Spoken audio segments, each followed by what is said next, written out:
करोड़। आग की तस्वीर इतनी भयावह है कि आपकी चीख निकल जाए, दिमाग सुन्न हो जाए, कमजोर दिल वाले होश खो बैठे। ये तस्वीर सीकर शहर की है और ये वारदात 20 नवंबर को, जिस महिला ने खुद को आग लगाई, 2 दिन बाद 22 नवंबर को इलाज के दौरान उसकी मौत हो गई। वीडियो अब सामने आया है, लिहाजा अब इस वारदात की चर्चा पूरे मरुधरा में हो रही है। आपको बता दें, सीकर के पिंक हाउस गली में मनीषा नाम की इस महिला ने ससुराल वालों के रवैये से गुस्से में आकर खुद को आग लगा ली। बताया जा रहा है कि मनीषा की शादी 2012 में अनिल नाम के शख्स के साथ हुई थी। शादी के बाद से अनिल और उसके घरवाले मनीषा को प्रताड़ित कर रहे थे। 2 बच्चे होने के बाद भी मनीषा को प्रताड़ित करने का सिलसिला थमा नहीं। अब जब 20 नवंबर को पानी सिर के ऊपर से बह गया तो मनीषा ने गुस्से में आकर खुद पर पेट्रोल छिड़क कर आग लगा ली। मनीषा के मायके वालों ने इस मामले की रिपोर्ट दर्ज करा दी है और पुलिस ने मामले की जांच शुरू कर दी है।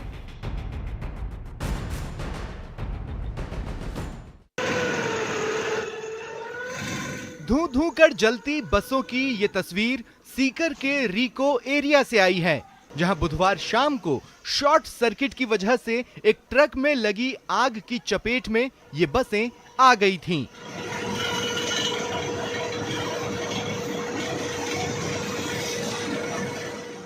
बताया जा रहा है कि एक बंद पड़ी गम फैक्ट्री के बाहर 2 स्लीपर बसें पिछले 4 महीने से खड़ी थी। उनके बगल में एक ट्रक भी खड़ा था। ये सभी गाड़ियां खराब थीं और इनकी मरम्मत होनी थी, लेकिन बुधवार को शाम ट्रक में हुई शॉर्ट सर्किट की वजह से आग लग गई और देखते ही देखते इसने पास खड़ी बसों को भी अपनी चपेट में ले लिया। खास बात यह है कि जहां आग लगी थी वहीं चूरी का गोदाम भी था और लोगों को लग रहा था कि वक्त पर अगर फायर ब्रिगेड की गाड़ियां मौके पर नहीं पहुंची तो फिर उसमें भी आग लग जाएगी। लेकिन वक्त पर फायर ब्रिगेड की गाड़ी मौके पर पहुंच गई और आग को बढ़ने से रोक लिया गया। इस आग की वजह से दोनों बसें तो जल गईं, लेकिन गनीमत रही कि हादसे में किसी को कोई चोट नहीं लगी।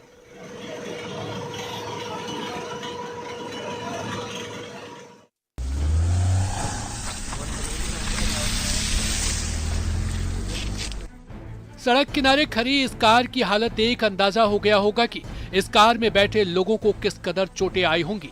सड़क हादसे की ये तस्वीरें टोंक के सोहेला डिग्गी कस्बे से आई है। बताया जा रहा है कि इस कार से दूल्हा दुल्हन परिवार समेत घर लौट रहे थे और इसे बजरी से भरे एक अनियंत्रित ट्रैक्टर ट्रॉली ने टक्कर मार दी। ये टक्कर इतनी जबरदस्त थी कि कार के परखच्चे उड़ गए और गाड़ी में बैठे दुल्हन, 2 बच्चे समेत 6 लोग जख्मी हो गए। सभी जख्मी लोगों को इलाज के लिए अस्पताल में भर्ती कराया गया है। साथ ही मौके पर पहुंची पुलिस ने उस ट्रैक्टर और ट्रॉली को जब्त कर लिया है जिसने इस कार को टक्कर मारी थी। सोहेला की जो सोहेला पुलिया है उससे पहले 5 किलोमीटर पहले बजरी के ट्रैक्टर कम से कम भी 50 ट्रैक्टर निकल रहे थे। उनमें से एक ट्रैक्टर का बैलेंस बिगड़ा, पूरी बजरी की टोली हमारी ऊपर ही आ गई पूरी। कौन कौन घायल हुए हैं? घायल मैं घायल हूँ, मेरा बच्चा है, मेरी सिस्टर है और मेरे भाई की पत्नी, वाइफ।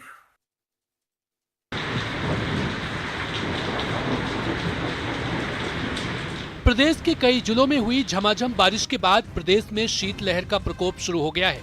साथ ही मौसम विभाग ने 27 नवंबर को 3 दिनों तक प्रदेश में शीतलहर की चेतावनी भी जारी कर दी है। बुधवार को पश्चिमी विक्षोभ की वजह से जैसलमेर, बीकानेर और चूरू समेत कई जिलों में तो रिमझिम बारिश शुरू हुई थी, वो गुरुवार को भी जारी रही। इसी वजह से दिन का पारा औसतन 5 डिग्री तक लुढ़क गया। बहुत ज्यादा नुकसान हुआ व्यापारियों को, किसानों को भी बहुत ज्यादा हो रहा है बारिश के हिसाब से। मौसम विभाग ने जो चेतावनी दी है उसके मुताबिक 27, 28 और 29 नवंबर को झुंझुनू, सीकर, चूरू, हनुमानगढ़ और श्रीगंगानगर में शीतलहर चलने की संभावना जताई गई है।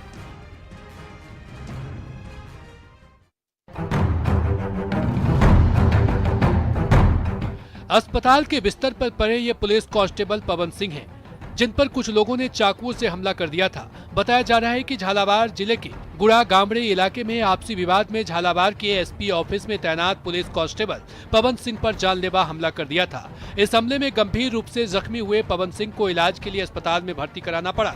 साथ ही पुलिस ने पवन सिंह पर हमला करने वालों के एक आरोपी को भी गिरफ्तार कर लिया है। साथ ही दूसरे आरोपियों की तलाश की जा रही है। टिप्पू सिंह जी है कि उनके लड़के की शादी थी, जिसमें हमारा जवान अपने परिवार के साथ आया हुआ था। दिन में किसी बात को लेकर उनकी किसी पक्ष से कहा सुनी हुई, वो लोग कार में बैठकर आए और उन्होंने 4-5 लोगों ने गाड़ी से उतरे वो, और तिलक सिंह था, उसने हमारे जवान पे हमला किया। बाकी लोगों ने पकड़ के रखा हुआ था। जवान अभी खतरे से बाहर है। रात को उसका ऑपरेशन हो गया था, अभी उसकी तबीयत में सुधार है।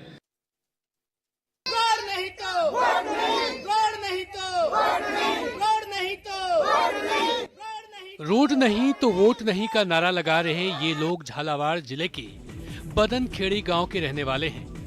रोड नहीं तो वोट नहीं का पोस्टर और नारेबाजी करने वाले इन लोगों का कहना है कि बदनखेड़ी से शहर तक जाने के लिए पक्की सड़क नहीं है, जिसकी वजह से इन्हें भारी परेशानियों का सामना करना पड़ता है। जब भी बारिश होती है, इस कच्ची सड़क में कीचड़ जमा हो जाता है, जिसकी वजह से इनकी परेशानी कई गुना बढ़ जाती है। इन लोगों का ये भी आरोप है कि कई बार उन्होंने नेताओं और अधिकारियों से रोड बनाने की अपील की, लेकिन सिवाय आश्वासन के कुछ नहीं मिला। लिहाजा इन लोगों ने पंचायत चुनाव के दौरान वोट बहिष्कार का फैसला किया है।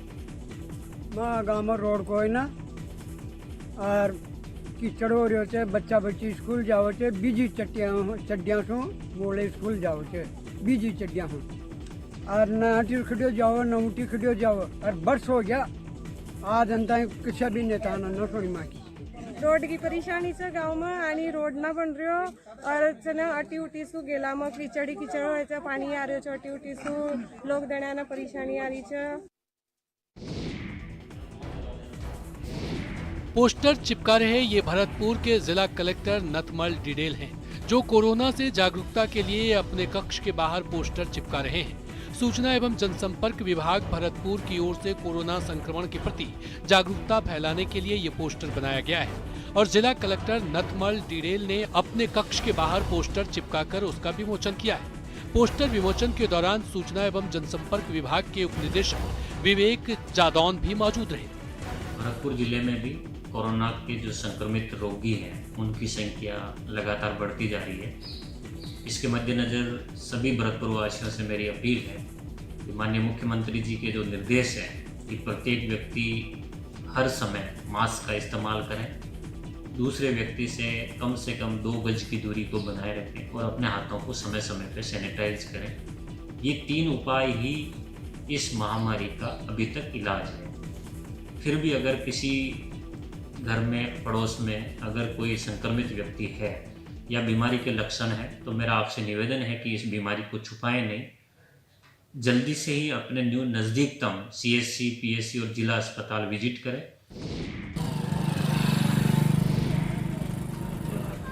बाइक को गोल गोल घुमाते देखकर हैरान होने की जरूरत नहीं है, क्योंकि इस बाइक के जरिए जो जुगाड़ किया गया है वो हैरान करने वाला है।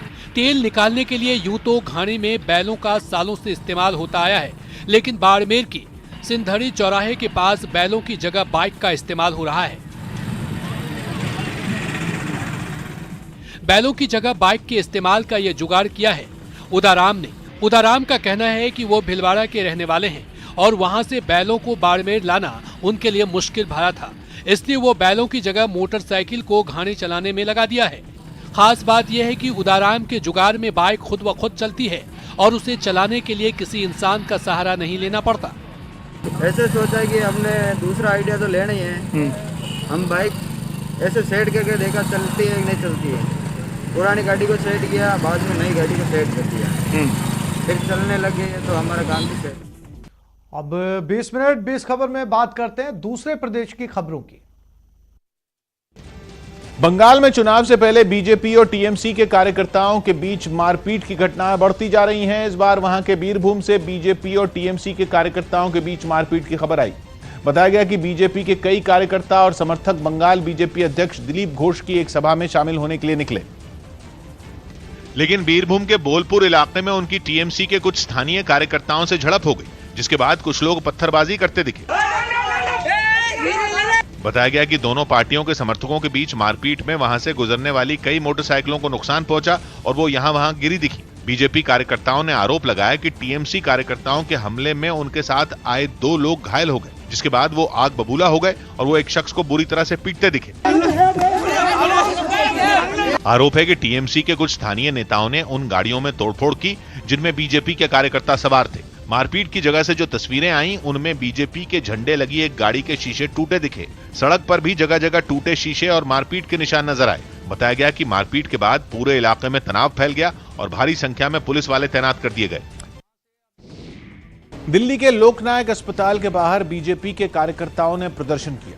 इन लोगों ने दिल्ली सरकार के इस अस्पताल पर कोरोना मरीजों के इलाज में लापरवाही बरतने का आरोप लगाया और इसका विरोध करने के लिए अस्पताल के बाहर जमा हो गए। इस वक्त हम मौजूद हैं दिल्ली के एलएन अस्पताल के बाहर। बीजेपी प्रोटेस्ट कर रही है, ये आप तस्वीरें देख रहे हैं। प्रदर्शन में शामिल बीजेपी के कुछ कार्यकर्ता हाथों में पोस्टर और बैनर भी लिए हुए थे, जिन पर दिल्ली सरकार के खिलाफ नारे लिखे थे। इन लोगों ने अस्पताल के बाहर खड़े होकर केजरीवाल सरकार के खिलाफ नारेबाजी भी की। इनकी नाराजगी इस अस्पताल के कोरोना वार्ड के एक वायरल वीडियो के बाद सामने आई, जिसमें एक मरीज के परिवार की महिला वीडियो कॉल पर बात करते हुए वहां की बदइंतजामी की शिकायत करती दिखी। कपड़े क्यों नहीं पहना रखे? कपड़े तो भेजे हमने। इसी वीडियो के वायरल होते ही बीजेपी ने दिल्ली सरकार पर कोरोना से निपटने में नाकाम रहने का भी आरोप लगाया। दिल्ली के मायापुरी इंडस्ट्रियल एरिया में गैस की एक पाइपलाइन में आग लग गई, जिसमें 2 लोग झुलस गए। यह हादसा पाइपलाइन में लीकेज की वजह से हुआ, जिसके बाद आग तेजी से फैल गई और गैस के रिसाव की वजह से जगह जगह से लपटें उठने लगी। आग पाइपलाइन में लगी थी और काफी जबरदस्त थी, जिसकी वजह से वहां अफरा तफरी के हालात बन गए। आनन फानन में एक आदमी वहां पहुंचा और लपटों पर आग बुझाने वाला केमिकल डालने लगा। गाड़ी के नीचे सर, गाड़ी के नीचे। इस बीच वहां लोगों की काफी भीड़ भी जमा हो गई। बताया गया कि लपटें पास में बनी चाय की एक दुकान तक भी पहुंच गई, जहां रखा गैस सिलेंडर फटने से 2 लोग झुलस गए। हालांकि कुछ देर में फायर ब्रिगेड वहां पहुंच गई। इस हादसे में वहां खड़ी एक मोटरसाइकिल भी लपटों की चपेट में आने से बर्बाद हो गई। प्रदूषण की मार झेल रहे दिल्ली में गाजीपुर के कूड़े के पहाड़ में आग लगने से लोगों की मुसीबतें और बढ़ गई। आग इतनी तेजी से फैली कि थोड़ी देर में इसने बड़े हिस्से को अपनी चपेट में ले लिया, जिसके बाद वहां से आग की लपटों के साथ धुएं का गुबार उठने लगा। देखते ही देखते कूड़े के पहाड़ से उठने वाला काला धुआं आसपास के इलाकों में फैलने लगा। इलाके के लोगों के मुताबिक इस वजह से उन्हें सांस लेने में मुश्किल होने लगी और वो रात भर सो भी नहीं पाए। गंदा धुआं और सांस लेने में बहुत ज्यादा दिक्कत हो रही है इससे। कूड़े के पहाड़ में आग की खबर मिलते ही फायर ब्रिगेड की टीम वहां पहुंची और पानी की बौछार कर लपटों को शांत करने में जुट गई। हालांकि इस दौरान उन्हें खासी दिक्कतों का सामना करना पड़ा, क्योंकि कूड़े के पहाड़ पर एक जगह आग बुझते ही दूसरी जगह लग रही थी। इसलिए दमकल विभाग की कुछ और गाड़ियों को बुलाना पड़ा। पहले से ही भारी प्रदूषण से जूझ रहे दिल्ली वालों के लिए कूड़े के ढेर में लगी इस आग ने मुसीबत और बढ़ा दी। जो ये धुआं है ये काफी विषैला है, जहरीला धुआं है, क्योंकि कूड़े का ढेर है। हालांकि कई घंटों की मशक्कत के बाद दमकल की गाड़ियों ने आग पर काबू पा लिया। महाराष्ट्र में दिल्ली, राजस्थान, गुजरात और गोवा से आने वाले यात्रियों की नए नियमों के तहत जांच शुरू कर दी गई, जिसके तहत मुंबई के अलग अलग रेलवे स्टेशनों पर करीब 10,000 सैंपल लिए गए, जिनमें 10 लोगों की रिपोर्ट पॉजिटिव आई। इन 4 राज्यों से आने वाले यात्रियों को राज्य में दाखिल होने से पहले कोरोना नेगेटिव रिपोर्ट दिखानी होगी। 2 दिन पहले उद्धव सरकार ने कोरोना के बढ़ते खतरे को देखते हुए यह फैसला लिया था, जिसके लागू होते ही मुंबई में सरकार के इस फैसले का असर भी दिखाई देने लगा, क्योंकि जैसे ही दिल्ली से राजधानी express Mumbai central railway station पहुंची, उसमें सवार सभी यात्रियों को प्लेटफॉर्म पर एक कतार में खड़ा किया गया और फिर उनकी कोरोना रिपोर्ट की जांच की गई। यहाँ पर लोग एक कतार में जो है वो बाहर की तरफ निकलेंगे। इस दौरान जो 96 घंटे के अंदर की अपनी रिपोर्ट है वो उन्हें यहाँ पर दिखानी पड़ेगी। ट्रेन से आने वाले ज्यादातर लोगों के पास कोरोना नेगेटिव रिपोर्ट नहीं मिली। इस बारे में जब उनसे पूछा गया तो यात्रियों ने सरकार के इस नए नियम की जानकारी नहीं होने की दलील दी। नए जो दिशा निर्देश लागू थे, ये क्या आपको पता थे या नहीं? जी नहीं, हमें नहीं पता था। इसके बाद जिन यात्रियों के पास रिपोर्ट नहीं मिली, उनका प्लेटफॉर्म पर पहले डॉक्टरों की निगरानी में तापमान जांचा गया और फिर स्टेशन पर ही उनकी कोरोना जांच की गई।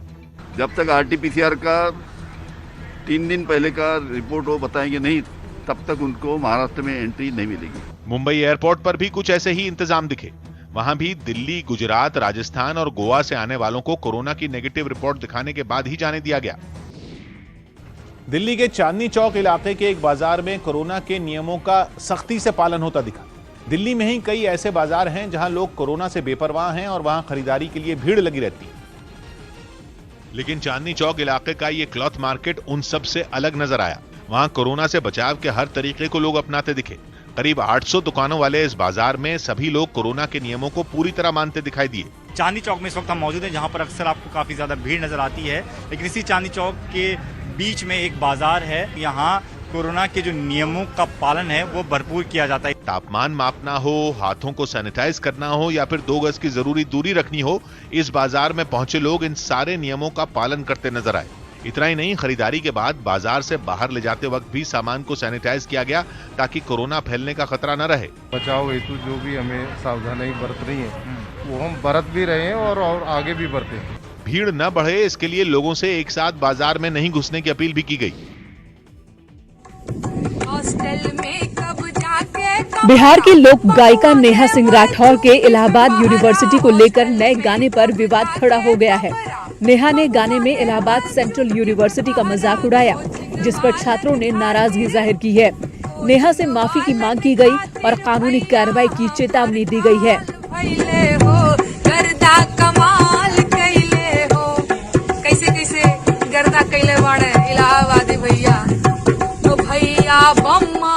नेहा का पूरा गाना इलाहाबाद सेंट्रल यूनिवर्सिटी पर ही आधारित है। गाने में छात्रों, हॉस्टल और छात्र संघ पर व्यंग किया गया है। छात्र संघ को लेकर अपने गीत में काफी अभद्र मैं कहूँगा टिप्पणियां की हैं और उन्होंने बहुत निगेटिव उसमें छात्र संघ को, इलाहाबाद विश्वविद्यालय को दर्शाया गया है। कला का प्रदर्शन उन्हें करना चाहिए, लेकिन किसी की बुराई करना है ऐसा करके उन्हें काम नहीं करना चाहिए। 20 मिनट 20 खबरों में अब बात करते हैं कुछ अंतर्राष्ट्रीय खबरों की। फ्रांस में लाए गए नए सुरक्षा कानून के खिलाफ वहां हिंसक प्रदर्शन शुरू हो गए। पुलिस को ज्यादा ताकत देने वाले इस कानून का पिछले काफी वक्त से विरोध हो रहा, लेकिन इस बिल को जैसे ही वहां की संसद के निचले सदन से पास किया गया, पेरिस में लोग सड़कों पर उतर आए और हंगामा शुरू कर दिया।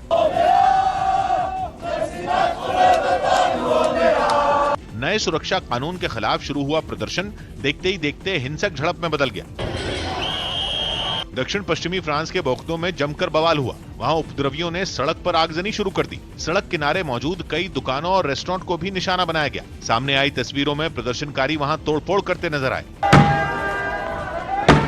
बवाल की आशंका को देखते हुए वहां काफी पुलिस वाले तैनात थे, लेकिन भीड़ के आगे उनकी एक न चली। इस कानून के तहत पुलिस वालों की तस्वीर छापने या उनकी पहचान उजागर किए जाने पर रोक लग जाएगी, जिसे प्रेस की आजादी पर हमला बताया जा रहा है। क्योंकि पेरिस में कुछ दिन पहले ही शरणार्थियों के कैंप को तोड़ने और उनके साथ मारपीट करने वाले पुलिस वालों की तस्वीरें सामने आई थी, जिसके बाद सरकार को जवाब देना पड़ा था। लेकिन शरणार्थियों पर कार्रवाई की इन तस्वीरों के सामने आने के बाद वहां पुलिस के खिलाफ प्रदर्शन शुरू हो गए।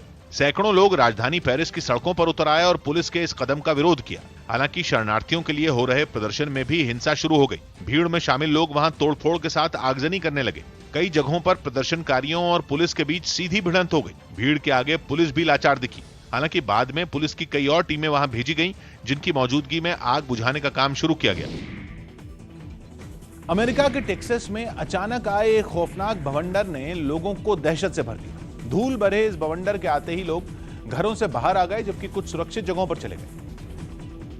लेकिन उससे पहले इसे जिसने भी देखा उसके रोंगटे खड़े हो गए। टेक्सास के आर्लिंगटन शहर से कुछ तस्वीरें सामने आईं, जिनमें जमीन से आसमान की तरफ कई फीट ऊंचा बवंडर उठता दिखाई दिया। वहां खूब तेज बिजली भी कड़की। ये बवंडर जहां से भी गुजरा अपने पीछे तबाही के मंजर छोड़ता गया। बवंडर ने कई इलाकों में जमकर तबाही मचाई। इससे कई इमारतों को बुरी तरह नुकसान हुआ, जबकि कुछ मकानों की छतें उखड़कर जमीन पर आ गिरी। पेड़ भी उसके सामने टिक नहीं सके और टूटकर वहां मौजूद गाड़ियों के ऊपर गिर गए। आसमान से ली गई एक तस्वीर में तो एक पूरा इलाका खंडहर में तब्दील नजर आया। ताकतवर बवंडर ने बिजली के खंभों को भी जमीन पर धराशायी कर दिया। अमेरिका के ओहायो से एक चौंकाने वाला वीडियो सामने आया, जिसमें कार समेत नदी में गिरी एक महिला को बड़ी मुश्किल से बचाते देखा। बताया गया कि दफ्तर से लौटते वक्त उसकी कार सड़क से फिसलते हुए नदी में जा गिरी, जिसके बाद कुछ पुलिस वाले वहां पहुंचे और नदी में उतरकर उसकी जान बचाई। ये पूरा रेस्क्यू ऑपरेशन एक अफसर के कपड़ों में लगे कैमरे में रिकॉर्ड हो गया, जिसमें साफ दिखा कि एक पुलिस वाले ने हथौड़े से सबसे पहले गाड़ी का शीशा तोड़ा और फिर उसे बाहर निकाला। हालांकि इस रेस्क्यू ऑपरेशन में काफी मुश्किलें भी आईं, क्योंकि कार के दरवाजे और खिड़कियां लॉक थी और वो उन्हें खोल नहीं पाई। अंधेरा होने की वजह से पुलिस वालों को भी कुछ साफ नजर नहीं आ रहा था, जिसके बाद पुलिस वाले खुद नदी में उतरकर उसके पास पहुंचे। इस दौरान एक पुलिस वाला तो फिसलते फिसलते बचा। हालांकि उन सभी ने किसी तरह महिला को सही सलामत बचा लिया। कुछ ही सेकंड में उसकी कार पूरी तरह नदी में डूब गई।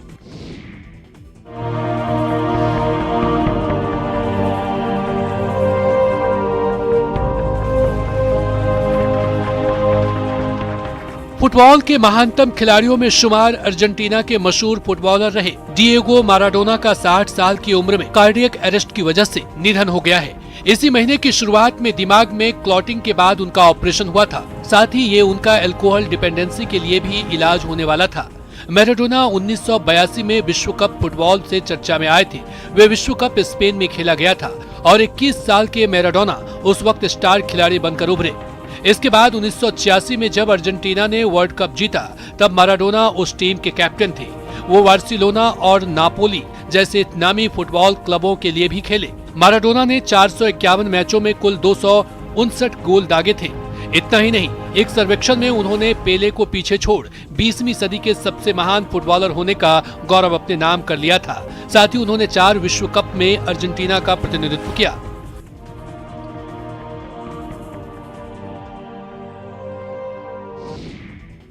पाकिस्तान की राजधानी इस्लामाबाद से कुछ दिलचस्प तस्वीरें सामने आईं, जहां एक हाथी को कंबोडिया भेजने से पहले शानदार विदाई दी गई। यह हाथी इस्लामाबाद के एक चिड़ियाघर में पिछले 3 दशकों से रह रहा था, जिसे अगले कुछ दिनों में कंबोडिया भेजने की तैयारी है। लेकिन उससे पहले चिड़ियाघर में हाथी के लिए एक शानदार समारोह रखा गया। इस मौके पर खूब सजावट की गई और एक संगीत कार्यक्रम भी हुआ। बताया गया कि यह पाकिस्तान में एशियाई हाथी की प्रजाति का इकलौता सदस्य है जो वहां काफी खराब हालात में रह रहा था। उसकी बेहतर जिंदगी के लिए जानवरों के अधिकारों के लिए काम करने वाले कई संगठनों ने सालों तक अभियान चलाया। तब कहीं जाकर उसे कंबोडिया भेजने का फैसला किया गया। We are so sad that we didn't really fulfill our part of the responsibility to him. हाथी को विदाई देने के लिए चिड़ियाघर में आम लोगों के साथ ही कई सरकारी अफसर भी